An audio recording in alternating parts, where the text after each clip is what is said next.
Hello everyone, welcome back to another video. So today we are going to be addressing a current issue that's been going on with Glitch Productions and their fandom. And I'm basically going to address it thoroughly by the information I've gathered. So if there's anything I missed, please let me know in the comments below. I would greatly appreciate your details. So, as you may have known, today, or I think yesterday, let me know in the comments below if you know exactly the date, the Amazing Digital Circus was put into Fortnite, and as you probably may have known, it has made a lot of fans angry and some simping. So, let's address that. So, it all started out when their designs came out in like a trailer. And people have been complaining that Pomni's hips and got wider and she got taller. Of course, this made some fans simp, but this made some other fans angry because of the design and how. And even the actress of Pomni, Lizzie Freeman, is in on the joke. That's how you know how serious it is. Like you can't just. It's crazy how you could go as far as making jokes about it, and then the actress gets on board. Like, you don't see that very often. Anyways, back to the relevant topic. So, yeah, there's that. So, basically, people are mad at Glitch Productions for this, saying people are basically thinking that they're on the verge of becoming not indie, while the claims they make are kind of true, they're also not. Glitch is still indie, and what makes them indie is they are owned by Kevin and Luke Ludwichigal, known as the founders of SMG4. So basically, this makes them still indie. The reason being, they do not have a public stake. They are not in the stock market. They do not have investors. They're privately owned. They privately funded. So yes. So people have been complaining about how they're quote unquote not indie because they're working with Epic Games. While these are some true things that the fans have been mad about, they're just rage baiting at this point because let me tell you what's going on.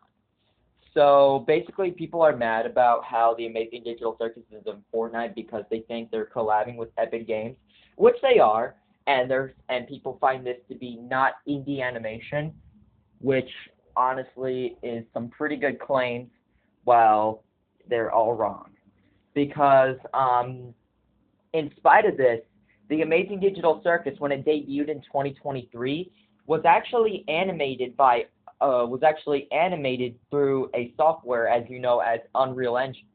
Yes, they used Unreal Engine to create shows like Meta Runner, Sunset Paradise, I'm assuming, because I've never seen it, Murder Drones, The Amazing Digital Circus, and probably Gameoverse. I'm not sure. Y'all might have to correct me on this. So yeah, they basically have had a long-time partnership with Epic Games, and people are just now noticing this and making false claims about it. Now, here is my response to it. I think they're still indie because when Meta Runner first debuted in 2018, Epic Games was mentioned because Epic Games helped them. I don't know how they helped them, but I'm going to assume funding. I'm going to assume the CEO, Tim Sweeney, helped them with funding and such to create the show, since in 2018, Glitch Productions was pretty small because Glitch Productions wasn't founded till 2017. So, yeah. It's basically the fans trying to rage bait. So, yeah. If you have any claims against this, just let me know in the comments. Please do not rage bait. These are just my personal opinions alongside the situation that's been going on. So, yeah, I'm very, very not happy about Glitch's fandom because I'm a Murder Drones fan myself. I would love to see them in Fortnite. But I'm hoping that the people can just get their act together and stop literally making stupid claims against the company for being not indie but you want to know what makes them not indie? The fact that they are the fact that they're doing these collabs, but that's what people think that makes them not indie. Sorry, this video was unscripted. Yeah, that's what people say, that's what makes them not indie. But you know what makes them indie?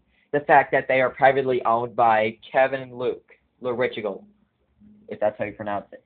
Now, yes, we know that people might argue that Steam might be indie. Well, they're not. The reason why it makes them not indie is because they are a worldwide monopoly. Despite being privately owned by CEO Gabe Newell, who also founded Valve in 1996. Despite that, they do have, I'm pretty sure they do have market share, I could be wrong. And Glitch is not a part of the stock market. They do not have market share, they do not have investors like BlackRock or many other investing companies, like Microsoft, Google, Twitter, Amazon, all that good stuff. They don't have those investors. They are just privately owned. Now, I know that Glitch, I know if you're watching this right now and you're working for Glitch and you're complaining that they don't pay you enough, can you blame them though?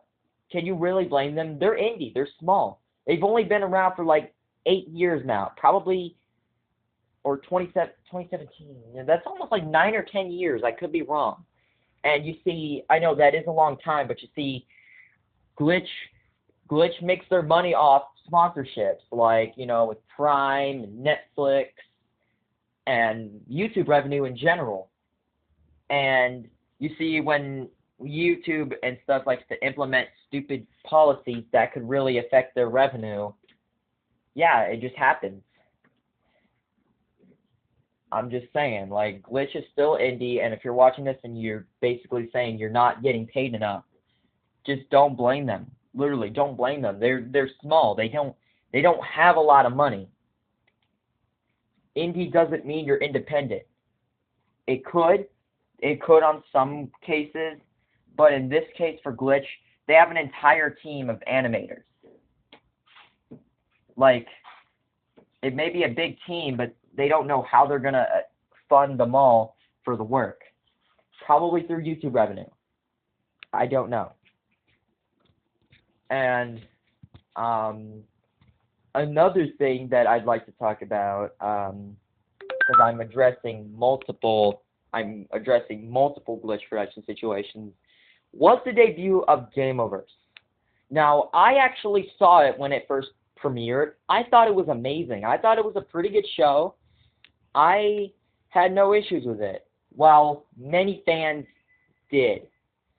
So, as you may know, the main character, Kit, is known for being pretty attractive given her design, which I'm not really going to get too much into detail about. People are taking this as goon bait, while it wasn't primarily marketed that way. It was not. No. And that's what the fans are complaining about. They're also, and when Gameoverse was announced, people were simping hard for the main character. And in my perspective, I think that's just a load of bullcrap. I wouldn't even simp for it, even if it looked attractive, because one, I'm young. Two, I literally think I shouldn't go down a toxic pathway that the fandom is going towards in general. So yeah. Now, another thing I'd like to address is officially Murder Drones and The Amazing Digital Circus are now both on Prime and, well, The Amazing Digital Circus is on Netflix, Murder Drones is on Prime. While some people might find this as a win-win, I do not. This is my personal opinion. Don't bash me. Please don't. It's not worth it. what I'd like to point out is how it's kind of a cash grab. Now, yes, Glitch does retain full control of both shows, meaning Prime Amazon or Netflix does not own the rights to the Amazing Digital Circus or Murder Drones. The rights still go to Glitch. Yeah, they basically still own them. Now, I understand this may be win-win, but I find it to be kind of pointless in my perspective, because you know that like the cheapest plan for Netflix and Prime Video still comes with ads, and the ad breaks are relatively a lot longer than YouTube's ad breaks. And yeah, that's basically for the people who can't really afford. And even their cheapest plan that doesn't have ads is like $10, which is honestly pointless in my perspective, because then you're basically paying like $20-ish for both like Netflix and Prime at the same time, and it's kind of just greediness. Like when you could pay YouTube Premium and not get any ads whatsoever, and you could still watch the Amazing Digital Circus and Murder Drones without any ads whatsoever. So yeah, think about it. Think about your financial investments whenever you want to follow indie. So yeah, that's going to be basically all of the Glitch Productions issues I've addressed, and how I'm still going to be following them, but I'm going to try and stay away from the toxic fan base, and I'm going to be with my friends who also like Glitch Productions, who are good people. They're good people. They follow Murder Drones. They follow all famous shows, but they follow them in a good way. They don't criticize the TV shows. They don't goon. They don't do weird stuff. They don't do rage bait towards it. They don't send death threats, most preferably to Gooseworks. And yeah, they're basically just good people. Like you should if you want to join Glitch's fan base, go ahead. But if I were you, I would go with the good people. I would not go in the wrong crowd. All right. That's it for this video. Thank you guys for watching. Come like, subscribe, and I'll see you in the next video.